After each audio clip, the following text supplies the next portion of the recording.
제가 사실 이런 정말 중요한 자리에서 연설도 하고 그렇게 될 거라고는 제가 이 탄핵이 벌어지기 이전에는 상상도 안 했었습니다, 사실. 근데 오직 이건 잘못된 거 아니냐 그 생각 하나 때문에 계속 나와가지고 그 태극기 운동 하시는 분 옆에서 멀리서 응원하고 멀리서 왔다 갔다 하다가 우연히 연설을 하게 되고 연설하면서 하다 보니까 여기까지 온 거예요.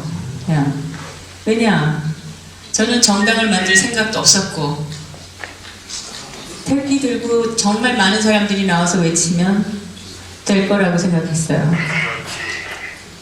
근데 1년이 다 되도록 우리가 그렇게 눈보라 비바람 속에서도 소리를 지르고 했지만 그게 정말 소용이 없다는 것을 제가 깨닫고 당을 만들어서 원내에서 싸우지 않으면 법으로 바꾸지 않으면 우리는 이길 수 없다는 생각을 하게 된 겁니다.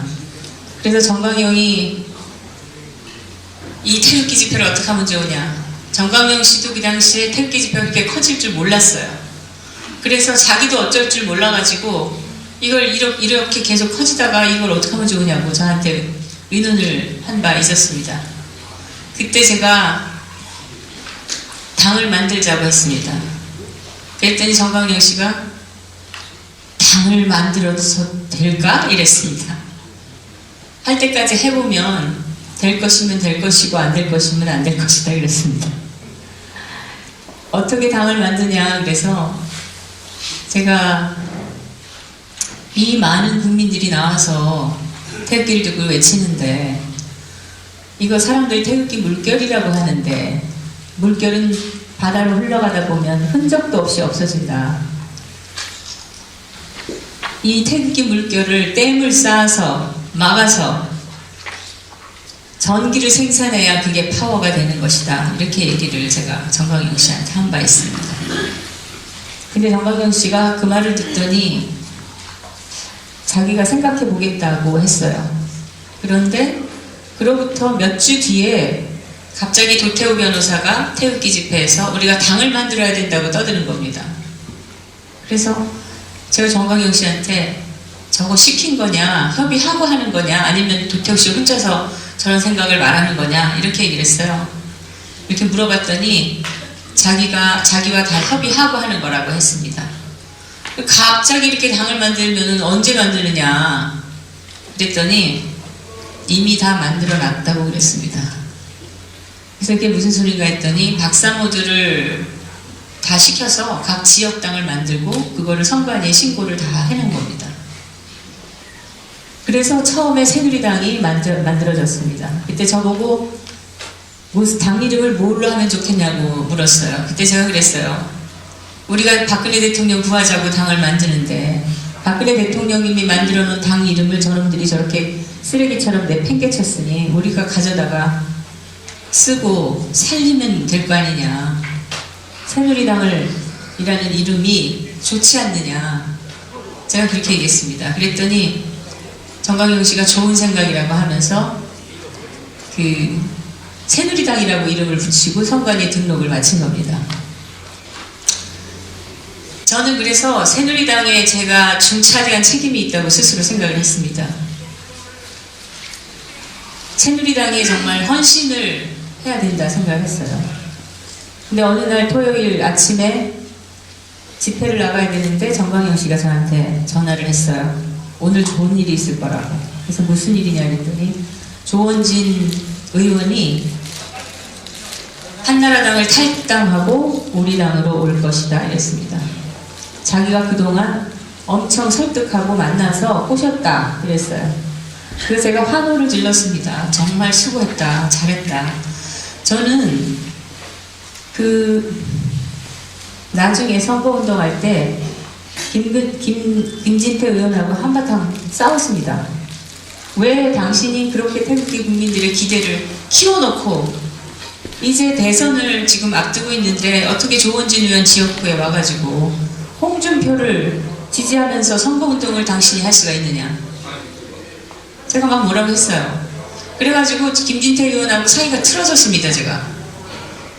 지금은 하는 걸 보니까 제가 너무 미안하고 후회스럽습니다. 그래도 역시 김진태 의원밖에 없구나. 그런 생각이 들어요. 근데 김진태 의원이 이제 제가 전화를 해서 통화하고 싶다 그랬더니 문자로 하자고 그래요. 문자를 보냈더니. 그래가지고 결국 문자만 받지 전화 통화도 하고 싶지 않은 사람으로 제가 김진태 의원 선거하고 그럴 때 그 지역구 가서 선거운동도 열심히 해주고 그 스태프들 밥도 사고 꼭 대통령으로 나오시라고 나중에 얼마나 그렇게 제가 빅팬이었습니다. 근데 지금은 쉽게 만나지도 못하는 사이가 돼버렸어요. 제가 조원진 의원을 너무 지지해가지고 삼선 의원이 나와서 진실을 외친다는 거 그거 하나로 제가 정말 저는 헌신을 했었습니다. 근데 어찌됐든 저는 지금도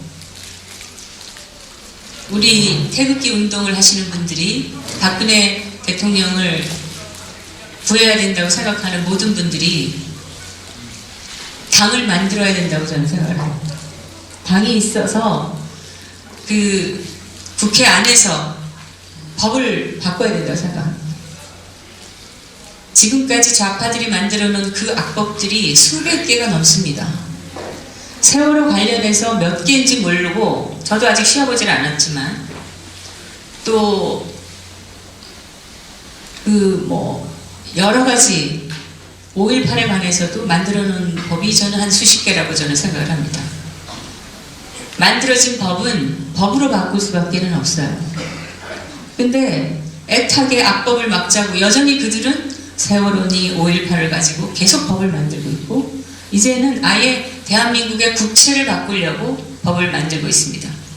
지방자치 학대법 이런 것들 다 그게 나중에 북한을 받아들이기 위해서 만드는 악법입니다. 우리가 법을 바꾸는 노력을 하지 않으면서 어떻게 나라를 바꾸고 이 나라의 헌정체제를 지킬 수가 있겠습니까? 저들은 이제 다가오는 6월에 헌법을 바꾸려고 하고 있습니다. 그래서 사람들이 박근혜 무죄석방을 외칠 때 저들은 헌법의 규절을 교명하게 사회주의 쪽으로 가는 걸로 막 만들어내고 있습니다. 그들이 조직한 개헌 무슨 그 위원회가 있지 않습니까? 자문위원회인지 뭔지 이 사람들이 내놓은 그 개헌안 초안을 보면은 경제는 경제대로 또 사회는 사회대로 또 이 국가 정체성은 국가 정체성대로 다 교묘하게 단어 몇 개 바꾸고 그럴듯한 말로 속여서 지금 완전히 국가 시스템을 바꾸려고 하고 있습니다.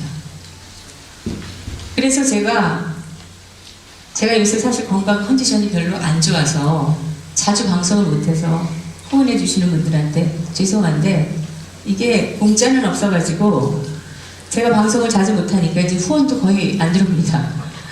그래서 제가 방송을 열심히 하고 좋은 얘기를 많이 해드려야지 후원도 들어올 텐데 제가 아파서 이러고 있으니까 그런 것도 이제 뭐 잘 안 되고 있긴 하지만 그래도 제가 2번의 정령 칼럼을 썼는데 개헌을 막아야 된다. 나라 체제가 바뀌는 거를 막아야 된다. 그거 하나 가지고 제가 2번의 긴 칼럼을 했습니다. 혹시 못 보신 분들은 진정방송 사이트에서 최근에 제가 했던 개헌을 막아야 된다라는 칼럼 2개를 꼭 찾아봐 주시면 감사하겠습니다. 이 개헌안에 특히 또 스님 같으신 분이 하는 그 방송 있지 않습니까? 유튜브? 제가 그 이름을 잊어버렸는데 혹시 법륜은 솔직히 말하면 이거 촬영해서 이거 촬영들을 하고 있어가지고 제가 뭐라고 말을 못하겠지만 그분은 좌파 중에 좌파고 교묘하게 국민을 속이고 있다고 저는 생각합니다. 그 사람은 그 형도 간첩이었고 그 집안이 다 극좌입니다.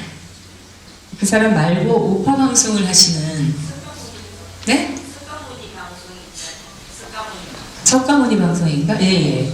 그분께서 아주 자세하게 헌법 개정안 제안한 거 그거를 가지고 방송을 하셨던데 그걸 또 한번 찾아서 봐주시기를 부탁드립니다. 거기 보면은 우리나라 경제를 어떻게 사회주의 경제로 만들려고 하는지, 예를 들면 이 토지 공개념이니 이런 단어들 그럴듯해 보이지 않습니까? 이거 개인 소유를 극도로 제한하는 법입니다. 이게 토지의 부동산 소유를. 또 자유민주주의라고 우리가 분명히 헌법에 명시되어 있는데 자유라는 말을 빼버리고 민주주의라는 말만 넣어가지고 교묘하게 바꾸고 하는 것들. 자유가 없으면 그거는 우리가 자유민주주의라고 할 수 없는 거죠. 왜냐하면 북한도 인민민주주의에서 민주주의라는 말을 쓰지 않습니까? 북한도 민주주의 공화국입니다. 앞에 붙어 있는 인민민주주의 공화국이라는 말이 우리 대한민국의 자유민주주의 공화국이라는 말하고 차별되는 거죠. 가만히 이렇게 방치하고 있으면 우리는 그냥 체제가 바뀌고 또 우리 마음대로 할 수 없는 것들이 어느 결에 많아지고, 그래서 결국 우리의 근본적인 이 권리와 자유가 극도로 제한이 되는 체제로 우리는 흘러가게 되어 있습니다. 오늘 그 세미나의 주제가 대한민국 어디로 가나 이건데, 우리가 대한민국 어디로 가고 있나? 대한민국 잘 될 것인가? 대한민국이 이대로 되겠는가? 우리가 제목은 숱하게 붙일 수가 있어요. 그러나 그 어느 것도 행동하지 않으면 실천하기 어렵고 바뀌기 어려운 것입니다. 우리 모두는 태극기 집에 나가서 열심히 태극기 흔들고 박근혜 대통령 석방을 외치고, 또 대한민국 저 문재인을 몰아내야 된다 이거 외치고 문재인 퇴출 등에 써붙이고 다니고, 그거 백날에도 콧방귀도 안 낍니다. 저들은. 왜냐? 저들은 보수 우파 국민은 지네들이 하는 것처럼 피 흘리고 싸우지 않는다는 것을 너무나 잘 알고 있어요. 수백만 명이 거리에 나와서 태극기 흔들어도 시간 되면 대한민국 만세를 외치고 집에 돌아갈 거라는 걸 압니다. 저는 우리가 문재인을 끌어내지 않으면 박근혜 대통령을 살릴 수 없다는 것을 깨달아야 됩니다. 맞아요. 문재인이를 탄핵하거나 파면을 하거나 아니면 끌어내리거나 강제로 이걸 하지 않으면 박근혜 대통령은 절대 못 갑니다. 박근혜 대통령의 억울함을 우리가 너무나도 잘 알고 있지만 박근혜 대통령의 운명도 있는 겁니다. 팔자. 이분이 정말 대가 세고 운명을 타고났다면 이분이 나라를 구하는데 어떤 큰 동력이 될 수도 있는 것이고, 그건 아무도 모르는 거예요. 그러나 저렇게 감옥에서 무기력하게 있다가 병고에 시달리고 거기서 돌아가시게 된다고 하더라도 우리 국민들이 뭘 할 수가 있겠습니까? 우리는 좀 더 강력하게 대응을 할 방법을 찾아야 됩니다. 전 처음에 태극기 집에 나갔을 때 제가 연설을 하던 날 제가 상상했던 것보다도 훨씬 많은 분들이 나오신 걸 보고 제가 너무 눈물이 났어요. 너무 감격해가지고. 그때 생각을 하면 지금도 눈물이 납니다. 왜냐? 보수가 이렇게 많이 자기 목소리를 외치면서 태극기를 흔들었던 적이 없습니다. 그런데 이렇게 많은 사람들이 나와서 탄핵 잘못됐다고 외치는 걸 보고 제가 그때 많이 울고, 제가 그때 우리는 태극기 의병이라고 했습니다. 전 지금 태극기 의병이란 말도 후회합니다. 왜냐? 의병은요, 피 흘리고 죽기 살기로 싸우는 거예요.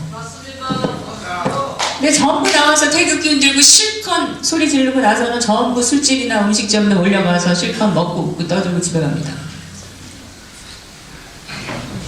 저는 그것도 마음에 안 듭니다, 솔직히. 저도 물론 밥 먹으러